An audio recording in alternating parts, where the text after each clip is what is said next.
그런 게 있으면은 나중에 흉터 부분이 딱딱해지고 크게 튀어나오는 확률이 높아지는 것 같고요. 아마도 제일 먼저 의심되는 거는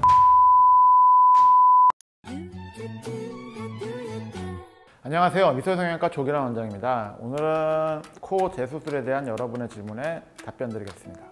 코 재수술을 했는데 계속 코끝이 뭉툭해지고 도톰해지는 것 같아요. 부작용인지 걱정이고 날렵한 코를 다시 만들 수 있나요? 일단 부작용은 아닐 것 같고요. 날렵한 코를 다시 만들 수 있냐라고 하면 있습니다. 문제는 이것도 설명을 좀 드리자면은 수술하고 나서 이게 언제쯤인지 상황이 중요하거든요. 초반이라면 말씀드렸지만 시간이 좀 많이 필요할 겁니다. 그래서 기다려 보셔도 될 것 같은데, 예를 들면 6개월이 지나고 8개월이 지나고 12개월째 조금씩 이렇게 뭉툭해지는 분들이 있어요. 제일 먼저 의심이 되는 상황은 피부 두께에 비해서 안에 연골 구조라든지 이런 것들이 약할 때, 그게 보통 환자분들이 느낄 때 조금씩 뭉툭해진다고 생각을 할 거고요. 그러면은 원인이 이런 거라고 하면은 다시 날렵한 코를 만들 수 있냐에 대한 해결책은 말씀드린 것처럼 그 모양을 만들어주고 버텨줄 수 있는 더 튼튼한 연골이 필요하다. 그게 비중격이 될 수도 있고 늑연골이 될 수도 있겠지만, 그래서 부작용은 아니고요. 나중에 교정은 가능하다입니다. 자, 코 수술을 한 지는 5년 정도 되었습니다. 코끝에 귀연골을 넣었는데 잘 때 귓부분이 자주 아파요. 부작용인가요? 자, 이거 좋네요. 시간을 알려주셔야 돼요. 5년이면 충분히 시간이 지났죠. 모든 수술은 회복 과정이 필요하다고 했지만 이게 뭐 딱 잘라서 얘기할 수는 없어요. 근데 제가 설명하기로는 보통 1년까지는 좀 넉넉하게 보셔도 될 것 같고, 하지만 2년이 넘고 3년이 됐다 이러면 저는 회복 과정이라고 보지는 않습니다. 보통 무한정 기다리라고 하는 건 아니니까 아셨으면 좋겠고요.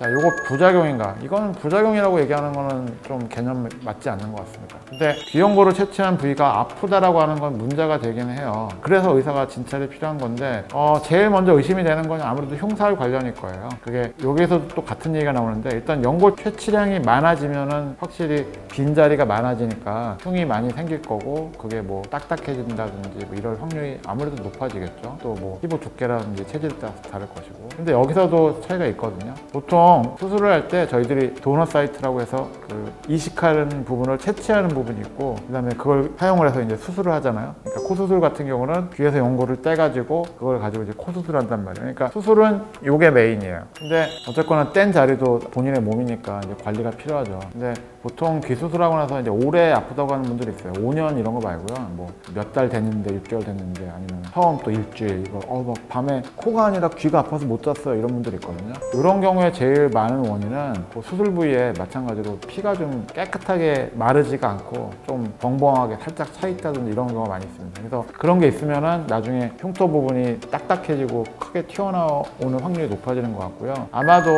제일 먼저 의심되는 거는 흉살 관련 부분인 것 같습니다.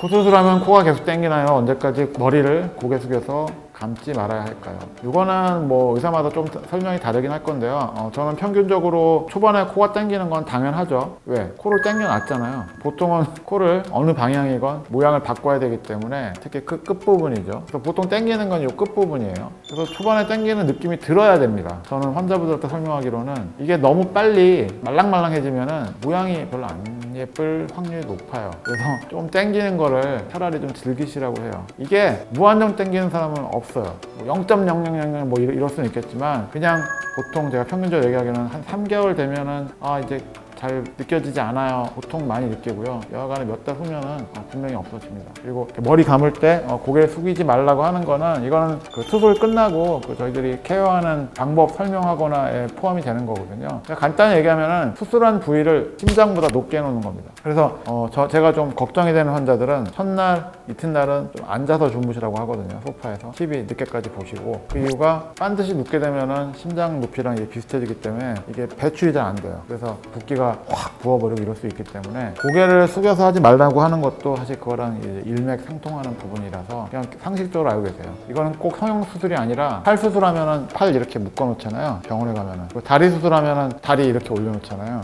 이거는 그냥 모든 수술의 기본입니다. 그래서 보통 처음에 제일 주의해야 될 때는 처음 한 1, 2주인 것 같아요. 그래서 뭐 몇 주 지나고 나서 한 달 이후에는 머리 감을 때 전혀 신경 안 쓰셔도 될 겁니다. 코 수술했는데 콧구멍 비대칭이 심한 편입니다. 어떻게 계산하면 좋을까요? 이거는요, 수술 전의 모습을 제가 알아야 되는데, 환자분들이 아마 거의 99%는 자기 콧구멍 사진을 갖고 있지는 않을 거예요. 수술한 병원에서 체크해보지 않으면 좀 힘들 것 같고요. 제가 모양을 보면은 대체로 유추해 볼 수는 있어요. 그러니까 보통 일반적으로 뭐 콧날개를 자른다 뭐 이런 부분도 있겠지만 코끝을 높인다고 하더라도 피부의 사이즈 자체는 원래 사이즈가 있을 거거든요. 마찬가지로 이제 제가 체크를 해보고 원래 비대칭보다, 그러니까 누구나 비대칭은 있잖아요. 제가 잘 쓰는 용어, 정상적인 비대칭을 넘어서 더 심한 비대칭이 됐다라고 하면 그건 교정 가능합니다. 그 방법을 어떻게 해야 되느냐, 마찬가지죠. 콧구멍 성형 또는 코끝 성형할 때 하는 것처럼 어느 방향으로 어떤 모양을 만들 건지 결정한 다음에 거기에 필요한 만큼의 연고를 결정해서 수술하면 교정 가능합니다.